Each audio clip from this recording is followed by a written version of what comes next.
Hello, and welcome back to Storytime here on Build-A-Bear Radio. I'm your host Victoria, and I'm here today with my friend Buddy Bear. Everybody needs a friend to listen to stories with. We're going to start today with a really spooky series. This is the 13th Street series by David Bowles, and David is here to tell you all about it. Hello, David. Hi there. This is David Bowles, the author of the 13th Street series from Harper Chapters.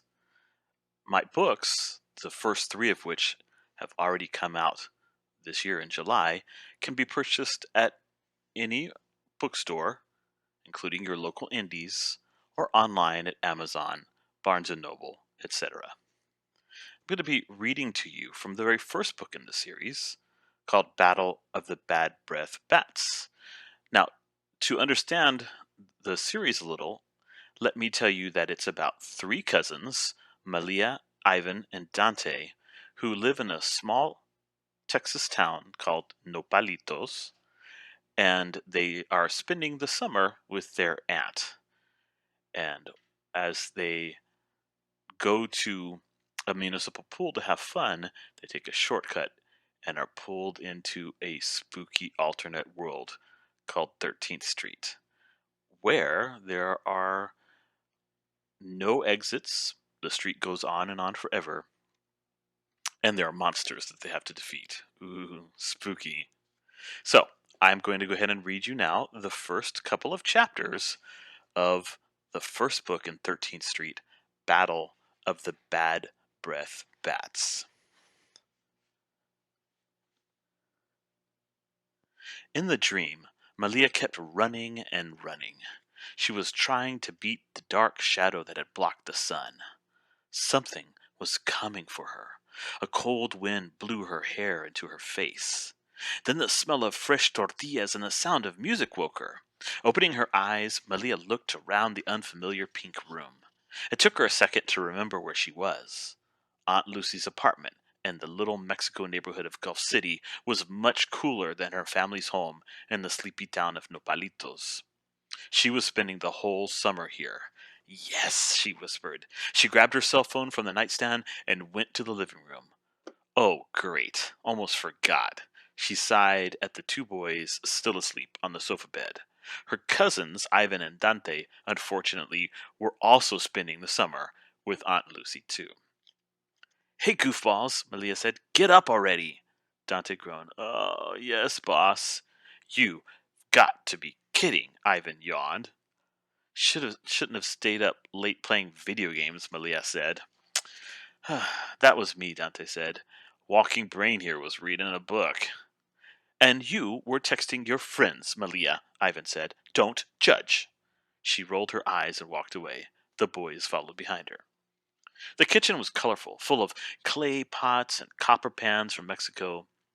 The music Malia heard was coming from a little speaker on the counter. It was a cumbia, a happy, upbeat song. Aunt Lucy danced to the rhythm as she cooked.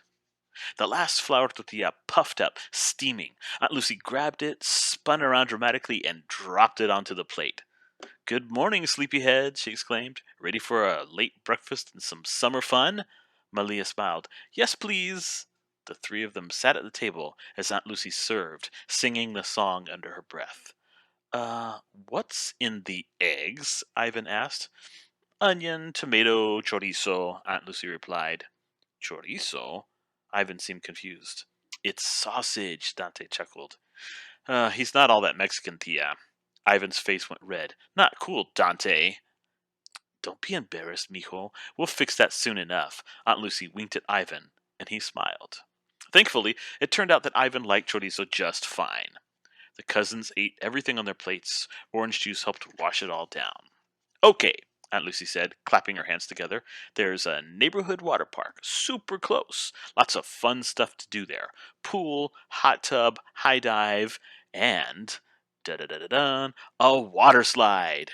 Ivan sat up straighter. How tall? Aunt Lucy stretched her arm to the ceiling. Crazy tall. Dante gulped. Sounds dangerous. But you need to hurry to beat the crowds, Aunt Lucy said. Ivan and Dante raced each other to the bathroom. Malia changed in the guest bedroom.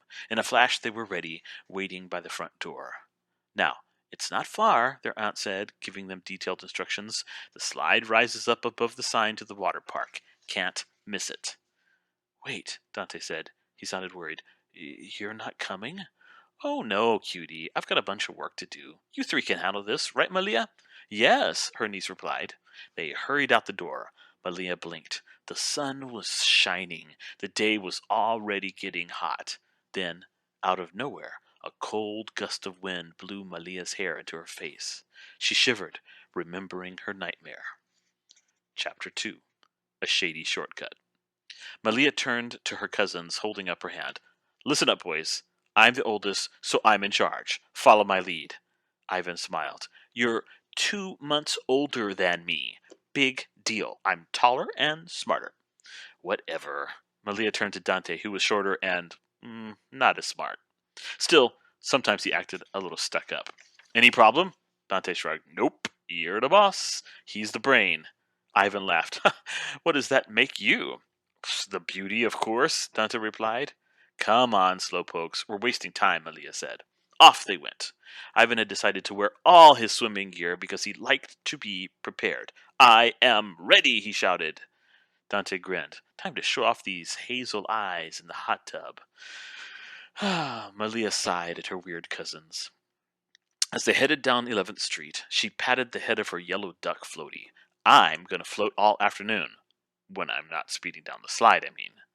Hello, children, a sweet voice exclaimed. It was an old woman, sweeping the sidewalk in front of a little house. You must be new to Little Mexico. Yes, ma'am. We're visiting our aunt for the summer, Malia replied politely. The old woman's eyes twinkled. Going to the water park, I see. Yes, Ivan said. The old woman glanced at Malia. Why carry a purse, mija? It has my phone and other important stuff in it, she answered. Valuables, good. Still, what's most important is in your heart, the old lady replied. Dante giggled. Hear that, boss? The old woman raised an eyebrow at him. Boss? Maybe you should learn to act on your own. Be a little braver, mijo. Malia was getting a little freaked out by this lady. Well, thanks. We've got to go. There's a shortcut, you know, the woman said. Turn right before the bakery. The alley's the quickest way to summer fun. Dante gave her a thumbs up. Thanks, ma'am. Call me Doña Chabela. She pronounced that first word, Doña. I'll see you three on your way back. Malia didn't like to take shortcuts, but they were in a hurry. The alley was behind a bakery and smelled like Mexican pastries. It was shady and cool, but as the kids walked, the sky got darker. When they stepped out of the alley, the wind started to moan and began to sprinkle. No fair, Dante cried. What if they closed the water park? Malia put her arm out to stop them from entering traffic. But there were no cars coming or going. No people crowded the sidewalks. No horns, no voices, no music. Just eerie silence. Chapter 3. No exit, no escape. Ivan glanced around the empty street. Most buildings had boarded-up windows. Is a storm coming? Malia pulled her phone from her pink purse. My weather app says sunny skies. Dante looked up at the dark clouds. 2 drops of rain hit him right in the eyes. Ugh! Well, your phone's wrong. Ivan looked worried. Where's the water park? Dante shrugged. Aunt Lucy said we'd see it when we hit 12th Street. Uh-oh, Ivan said, pointing at the street sign. This is 13th Street. Malia squinted. But we didn't cross any other roads, right? Dunno. We were just following you, boss, as ordered, Dante saluted. Maybe the smell of sweetbread distracted her, Ivan said. She's got a weakness for empanadas. Malia groaned. Knock it off, you two. Let's just retrace our steps. But when they turned to re-enter the alley, it was gone. Okay, Malia said, trying to stay calm. Maybe we walked too far away from the entrance. We took like 3 steps, Malia. Dante's voice trembled. No, something's not right. I'll use my map app to get a better route, Malia said. But her phone couldn't find their location. Could be the storm, Ivan said. Try looking up the street name. Malia's thumbs bounced all over the screen. Then, eyes wide, she gave a horrified gasp. Guys, the map says there is no 13th Street. Not in this town, not in the whole state. Dante shuddered. Hooey cuckooey. Ivan looked at him funny. Monster? What monster? No monster, dude. I just say that when I'm freaked out, said Dante. Don't talk about monsters, guys, Malia scolded. It's bad luck. Lightning flashed overhead. Thunder shook the ground under their feet. Boom. Too late, Ivan said. Come on, Malia ordered. Let's just turn onto the first street we find. That should take us back the way we came. The cousins hurried up the sidewalk. They passed business after business, all closed, windows shuttered. They jogged 100 feet, 200, 300. Businesses became apartment buildings. Their windows were dark. Their stoops were empty. There were no other streets. There were no other alleys. Ivan kicked off his flippers and began to run. Malia and Dante were right behind him. Block after block they ran, but there was no escape, no exit. 13th Street went on forever and ever. Wow, David, that is spooky. Buddy Bear and I are going to have to read on to find out how on earth they get out of 13th Street. What a great story, thank you. Our next guest is also the author of an exciting chapter book series. Today we have J.H. Reynolds, who's going to introduce us to his Monsterstreet series. Thank you so much for coming. Hi, I'm J.H. Reynolds, and I'm the author of the Monsterstreet book series. Monsterstreet is a middle grade anthology of horror mystery adventures, and you can read the books in any order. They're published by Catherine Teigen Books, an imprint of HarperCollins Publishing in New York City, and you can buy them in stores or online. The series has been endorsed by R.L. Stine, creator of Goosebumps, and these are his words. Fast, funny, frightening, and filled with shocks and surprises. These books are my kind of fun. I want to live on Monsterstreet. Today, I'm thrilled to be reading from the fourth book in the Monsterstreet series, Camp of No Return. Chapter 1, The Lucky Ones. Harper peered out the window of the bus at the thick gray fog. It had been following them the entire drive. She watched the pine trees pass in the mist like phantoms, thinking it felt more like Halloween outside than the week after 4th of July. I hope the weather clears up, she thought. Otherwise, my one chance to go to Camp Moon Lake is going to be ruined. She glanced around the bus at all the jittery campers. A group of boys nearby were shooting spitballs through straws, and the girls across the aisle were shouting at them to stop. Most of the other kids were playing games or taking selfies with their smartphones. There wasn't a single empty seat. Harper had to take the very last one in the back of the bus after her parents had been late dropping her off in town. And they were late for the same reason they were always late. They had been arguing. Again. Even worse, they had told her that her going away to camp would give them some time to figure things out. She was pretty sure she knew what that meant. Her friend Josie's parents had said the same thing last year, and now they lived in different houses, basically on 2 different planets, with Josie having to go back and forth every other weekend.